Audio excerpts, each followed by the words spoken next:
Hey, how's it going, everybody? Briggs and Brett here today, giving you guys another pellet stove part installation video. And today we're going to be working on the Vogelzang, or the Zang! The Zang. Today we're going to be doing a control board replacements. Well, yeah. Let's just pause a moment. Welcome to the channel. And yes, Briggs did say we are going to be replacing the control board in this Vogelzang. Now, when we do it, Briggs is going to show you how to check some fuses to make sure the fuses are good before you actually buy a control board. So let's go to the next step, but please take a second. We're getting closer to 100. Subscribe. Let's go to the next step. Thank you. All right, let's do it. Okay, friends, before you do any repairs on your pellet stove, like Brett always says, unplug, and unplug your stove prior to doing any repairs. And if you feel uncomfortable, call your local service provider. Let's go to the next step. Okay, friends, this is what you're going to need as far as tools to remove and replace your control board on your Vogelzang pellet stove. You can use an impact with a Phillips adapter or just a regular Phillips screwdriver. Now, Briggs, this is a good idea to have some painter's tape or regular tape because you may have to mark a couple of the wires when you remove the control board. So I'm going to turn this around here. Look at this. We're almost at 100, folks. We're trying to help you and your family save money. Help us. Hit the subscribe button. Let's go to the next step. Okay, so one of the very first steps, we're going to be taking off this back panel here. So, we'll be taking off slowly the Phillips screws on all sides. Now this stove only has about 4 screws holding it. Your stove may have more. So it just adds up on that. But once you have them all taken off, we're going to gently take and lift this back panel off, put it to the ground, and right here, folks, is the area we're going to be focused on with to replace your control board. Okay, so now we're going to start tackling the control board, but before I want to do that, I want to do a little bit of some tips and a kind of a game plan. You guys will have lots of connections in here, and you can see all these wires going everywhere. It's very important to remember where they are, and when you do disconnect them, to put them back exactly where you found them. Some tips to help you along the way: you can take your cell phone, you can take a picture for good reference so you can have a solid foundation just in case if you forget or if you get mixed up. Another thing you can do, you can get a few extra pieces of tape, rip them off, set them to the side, and I'll explain more once we start disconnecting wires what those are for. They're great marking ones for similar wires. So a couple tips that help you out. You don't have to do that, but those are a couple things that help us along in this journey here. Alright, let's start taking stuff apart. So Dad, come on over here. Okay, let's go. So if you reach right over my shoulder, first I like to take off these 2 Phillips screws. You got a top one and you got a bottom one. So over here, I'm going to take my other hand. I'm going to gently hold the control board here. And he's holding it with the left hand. And with my right hand, I'm going to start taking off these screws. Now you have a lot of wiring connections on the other side over there, folks, to hold their control board, so it won't slam down. But in this part, being as gentle as possible is always important because this is an expensive part. So once we have that loose, you can kind of just let it dangle there. I'm going to come over here, Dad. Oops. All right. Zoom in. All right. So now we're going to start disconnecting the wires.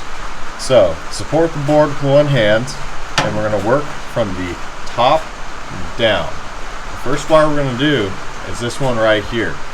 We're going to pull it off. Do not pull it off by the wires itself. You're going to go up to the connection, and you're going to pull right from the plastic piece. Be gentle. Very gentle. You start breaking stuff, it's not going to be a fun day for you. Next, we're going to work on these 2 right here. So I'm going to take this, the plastic piece again, going to remove it. And if you notice, these 2 wires are very similar, folks. We removed it right from this connection, so make a mental note. Again, if you forget, you can kind of look at these connections these up to here have more dust than this one. So right there's a good indication, just in case you forget where you unplug this. It's right here. These ones are dusty, this one's not. So this wire we're going to set to the side. And before we take this one off, I'm going to go over here, take our nice little nifty pieces of tape. I'm going to mark this one. What helps my memory is the taped ones are going to go on the top of the similar wires. So tape, top, and the untaped is the bottom.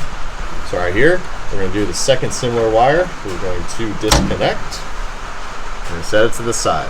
And remembering where that is, and we also have a photo just in case. So now, we're going to be working down further. So we're going to go right in this area. So again, two similar wires. And if you look closely, this top wire right here is more, it has like, I gotta find the right words. This top wire is gray. This bottom wire down here is white, kind of past that sheath. Your stove might differ a little bit, so just in case if it does, we're gonna do the tape method, tape the top one. Top one is taped, bottom one is not. Set that to the side, gently move the bottom piece, remembering the two connections right there. Set that side to the sew. And then right here for the Molex connector, we're going to pull this out gently. So there's a little tab here. You're going to press, and then you're going to gently pull out as so. Now we have one more connection, and I'm going to take this out just a little bit just to get a little bit more room. We have this one out to the side. This one won't come out directly.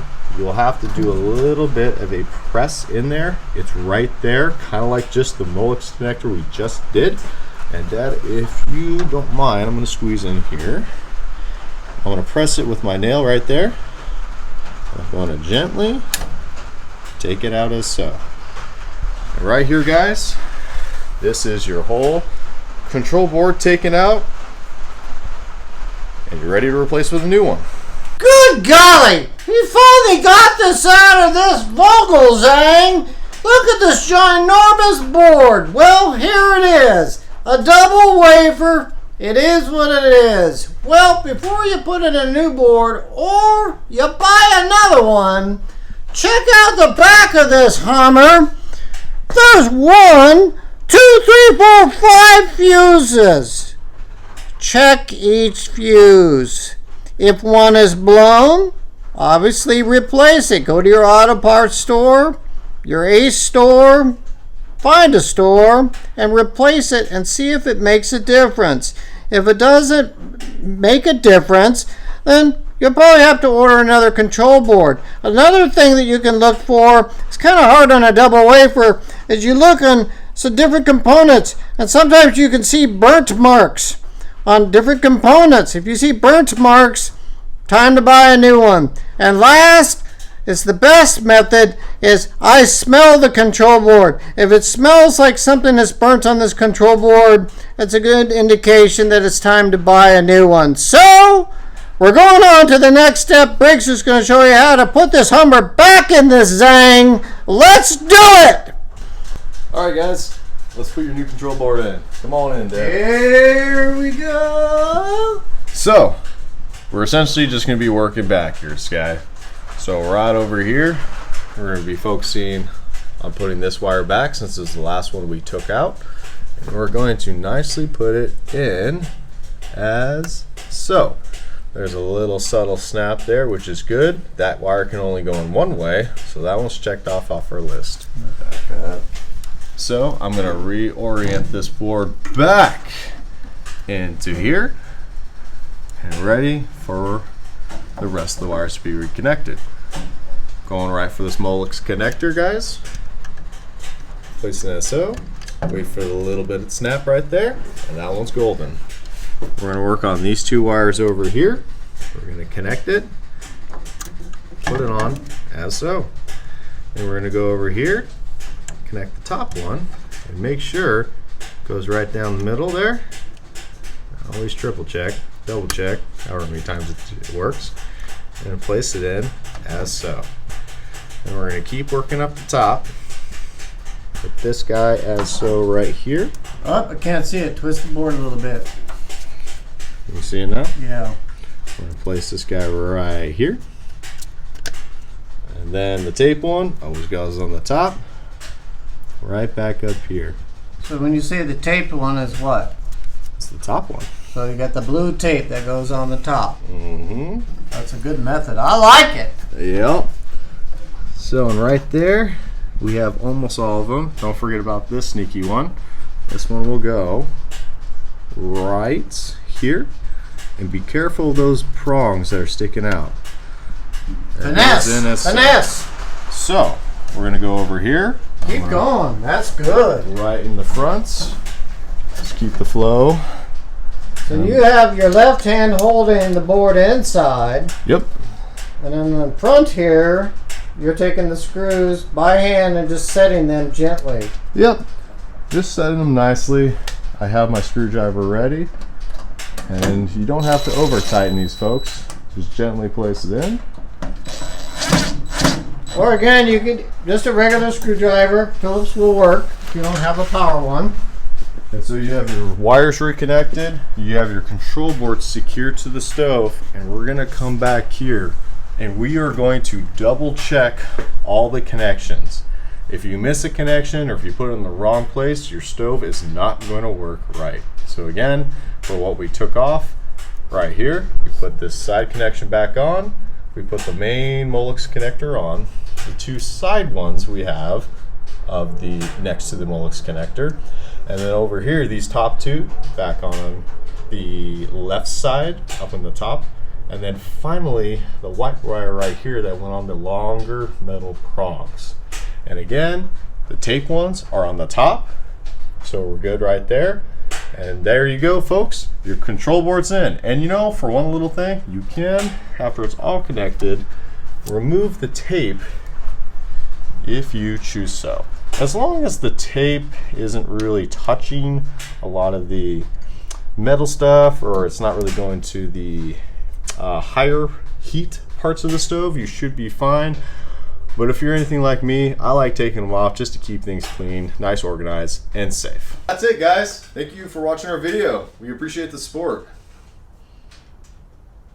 We do. We really, really do. We've had a good time today putting in this control board, but you know, like I always say, take your time, have some patience, have some fun, do a professional job, and be very, very careful with the connections as Briggs has shown you. Just make sure everything is just nice and tight and well put together, and you will have a successful repair. We'll have another one coming down the road, and we thank you very much. Thanks, guys. See you next time.